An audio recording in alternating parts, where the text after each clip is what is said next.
Elle est membre de la direction nationale du Parti communiste français, notre camarade Martine Guéraud. Bonsoir à tous et toutes.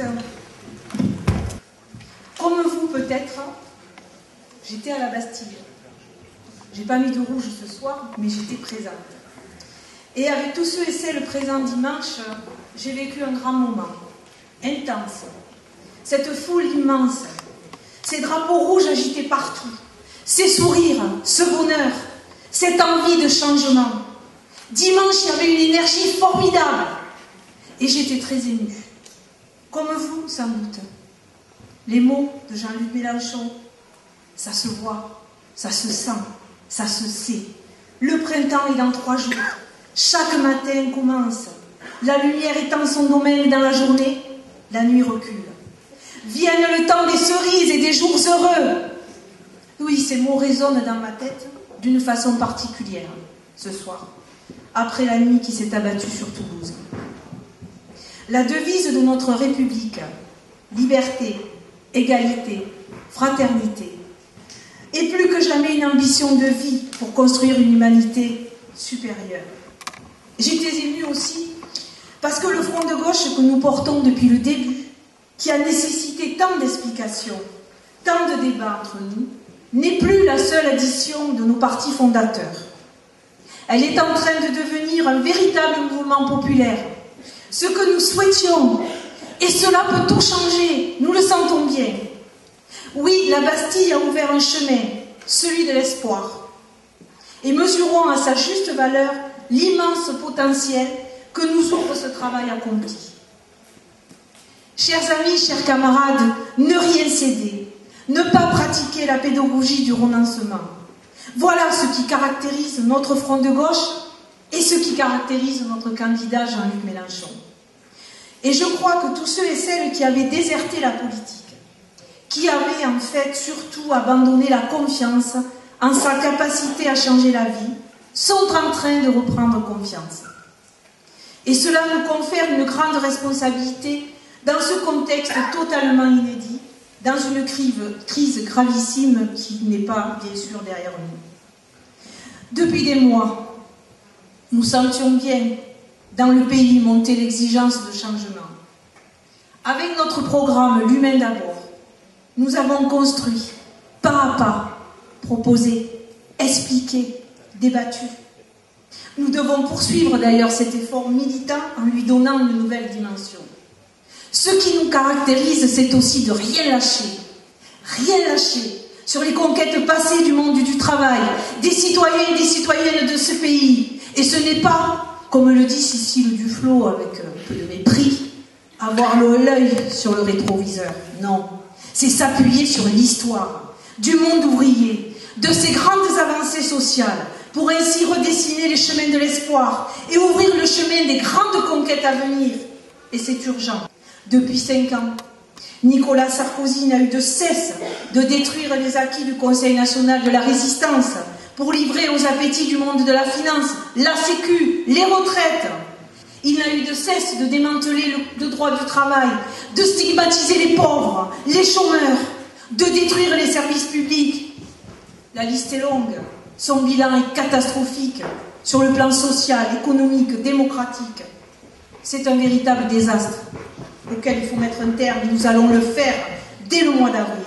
Et pour cela, j'appelle tous ceux et celles qui veulent combattre efficacement, concrètement cette politique, de choisir le front de gauche et ce candidat pour le mois d'avril. Aujourd'hui, l'exigence d'une nouvelle répartition des richesses, d'une refondation démocratique de notre République doit claquer comme un drapeau dans tout le pays. Car ce qu'il faut, c'est avoir le courage de la rupture pour créer les conditions d'un changement profond et durable. Nous l'avons. Aujourd'hui, ce n'est pas donner sens à la rigueur, c'est la combattre en mettant en place une autre politique qui nous sorte de la soumission des marchés. Ce n'est pas gérer ou apaiser la misère, c'est l'éradiquer.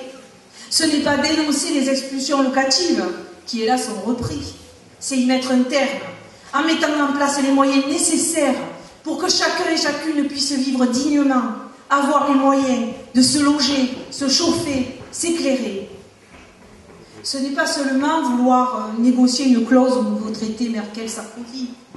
C'est dire que leurs traités sont caducs, que les politiques menées à leur nom sont illégitimes, que la France doit rouvrir le débat européen. Des dizaines de milliers d'Européens, Grecs, Italiens, Espagnols et Portugais, aujourd'hui en grève générale, attendent qu'un gouvernement en ait le courage. Et nous l'avons. Je crois que c'est cela que le peuple français comprend de notre campagne. Lorsqu'il vient de plus en plus nombreux dans nos réunions publiques et nos meetings. Et moi, je les appelle à s'engager toujours plus dans la campagne. Changer de politique, c'est à l'ordre du jour dès le printemps 2012. L'étendue des possibles est en quelque sorte sous nos yeux. Ces paroles d'espérance de Victor Hugo résonnent aujourd'hui avec force pour toutes celles et tous ceux qui veulent donner la victoire de la gauche, un contenu qui fasse baisser pavillon au monde de la finance, de ses soutiens, en France comme en Europe. Chers amis, chers camarades, le vote utile a changé de registre. Ah, cela énerve quelques-uns. L'agacement, voire l'inquiétude gagne certains. Mais il est difficile de contourner les questions qui se posent aujourd'hui, car ce sont les contenus, les propositions, les exigences du peuple pour le changement qui vont déterminer le vote. Nous le sentons bien. Et nous n'y sommes pas pour rien. Et ce d'autant plus que l'idée d'un risque de répétition du scénario du 21 avril, en voyant le candidat FN éliminer le candidat de gauche pour le deuxième tour, semble écartée. D'abord, l'acharnement du front de gauche et de son candidat contre les idées et le programme du Front National et de Marine Le Pen ont permis de la démasquer et de la faire reculer. Et puis, la pente résolument droitière adoptée par Nicolas Sarkozy ne favorise pas non plus ce scénario. La question de se rassembler dès le premier tour sur la candidature la mieux placée à gauche, en dépit de ses insuffisances, ne fait plus recette chez ceux de plus en plus nombreux qui veulent voir de vrais changements intervenir dans le mois d'avril et pas une simple alternance. L'argument qui consiste aussi à dramatiser l'accroissement des courbes du premier tour ne tient pas non plus. Car c'est au saut des contours que se décide le nom du vainqueur de l'élection, comme l'a rappelé d'ailleurs Jean-Luc Mélenchon lors de son meeting à Clermont-Ferrand. Le Parti socialiste est donc bousculé par les exigences politiques pour répondre à la crise et l'engouement pour les propositions du front de gauche qui grandit. Et cela le contraint à muscler parfois ses propositions dans certains domaines. Et nous n'allons pas nous en plaindre, mais il y a encore beaucoup de choses à faire. Permettez-moi de prendre un exemple. J'en choisis qu'un.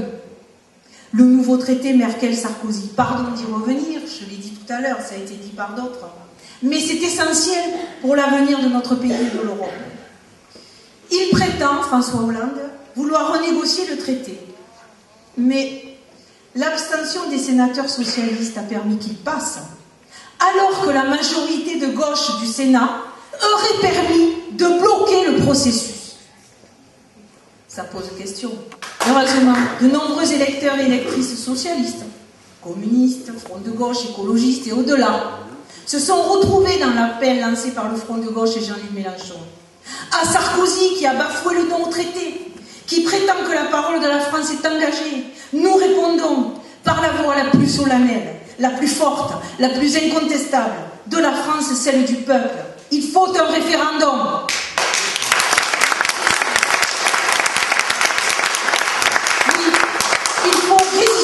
En s'opposant à cette véritable camisole de force qui institue l'austérité pour les peuples d'Europe, muselle la souveraineté nationale, oblige à réduire toujours plus les dépenses sociales et publiques. S'il ne fallait que choisir qu'une seule raison de voter, ce serait celle-ci. Pour rejeter clairement les traités Sarkozy-Merkel, il existe un bulletin de vote, c'est le bulletin Jean-Luc Mélenchon à mettre dans l'urne le 22 avril.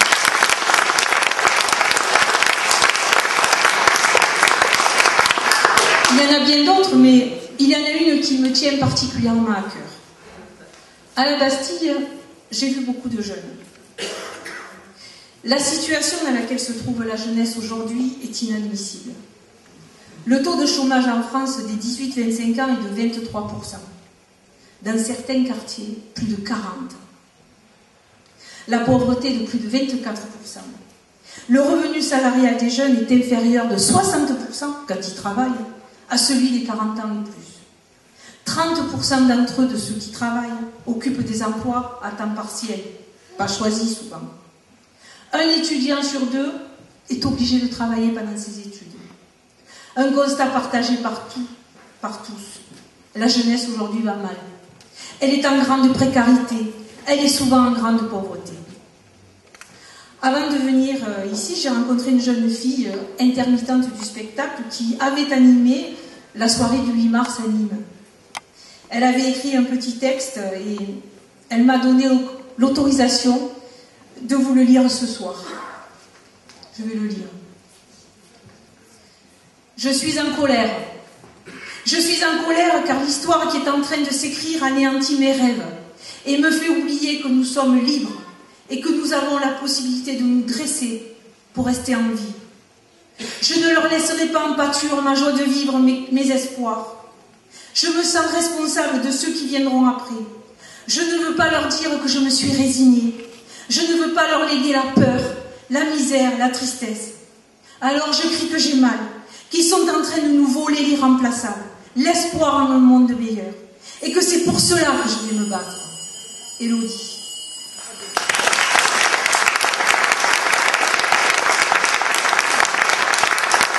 Élodie a rejoint le Front de gauche et le Parti communiste français depuis peu.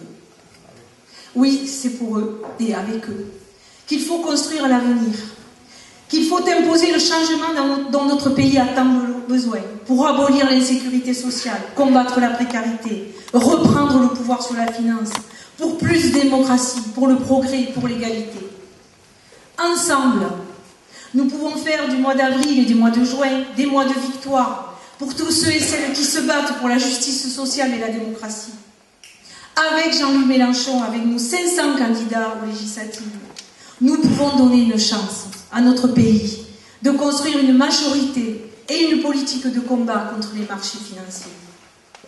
Emparez-vous du front de gauche si ce n'est déjà fait. Faites-en l'instrument du changement.